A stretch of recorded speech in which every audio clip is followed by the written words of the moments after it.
கீரவாணி அவர்களுடைய ஸ்டூடியோல நான்லாம் வந்து தவம் இருந்திருக்கேங்க. அவருடைய ஞானத்துல ஏதோ கொஞ்சம் சிந்துனா எடுத்துக்கிறதுக்கு. அதுக்காக அவர சந்திக்க போனா உடனே என்ன? அவர் ஒரு மகான். அவர் ஒரு நிஜமாவே உண்மதான். அவர் ருத்ராட்ச தெரியும். மாலையோட தான் இருப்பாரு அவரு. எனக்கு தெரியும். ஆமா. அப்படிப்பட்ட மகான்கள். ராஜா சார் ஒரு மகான். படத்துல வில்லனா நடிக்கிறவங்கலாம் சபரிமலைக்கு வந்து வருஷா வருஷம் போற குருசாமியா இருக்கிறாங்க. இத எவ்வளவு தரம் சொன்னாலும், பெண்களை இப்படித்தான் நாங்க பேசுவோம்ன்னு கேட்டா, இப்ப காலம் மாறிப் போச்சு. மாறின காலத்துக்கு ஏத்த மாரி நான் சொல்றேன். இப்ப எல்லாருக்கும் சுதந்திரம்ங்கிறது எல்லாருக்கும் வந்துருச்சு. நீ இன்னும் எங்கள மட்டும் என்ன நொட்ட சொல்லிட்டே இருக்க நீ? புடிச்சா என்ன வேணா செய்யலாம். நீ யாரு கேட்கறதுக்கு? நப்பாசையா? ஏதாவது நமக்கும் கிடைக்காதா? அப்படின்ற நப்பாசையா?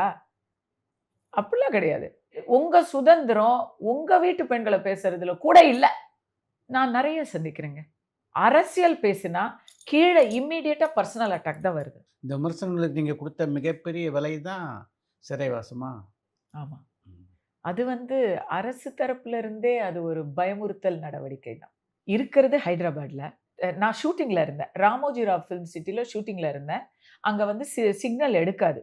உடனே இங்க தலைமறைவு அப்படின்னு நியூஸ் குடுத்து, போலீஸ் தான் குடுத்தாங்க. கேட்டேன். ஏன்யா என் ஃபோன் வந்து ஆன்ல தானே இருக்கு. சரி நான் தான் கிடைக்கல. என்னுடைய லாயர் கிடைப்பாங்கல்ல. ஏன் அதெல்லாம் உங்களுக்கு தெரியலையா? சம்மன்ஸ் நான் இங்க மெட்ராஸ்ல வந்து எனக்கு நோட்டீஸ் ஒட்டினாங்களாம். எனக்கு எப்படி தெரியும்?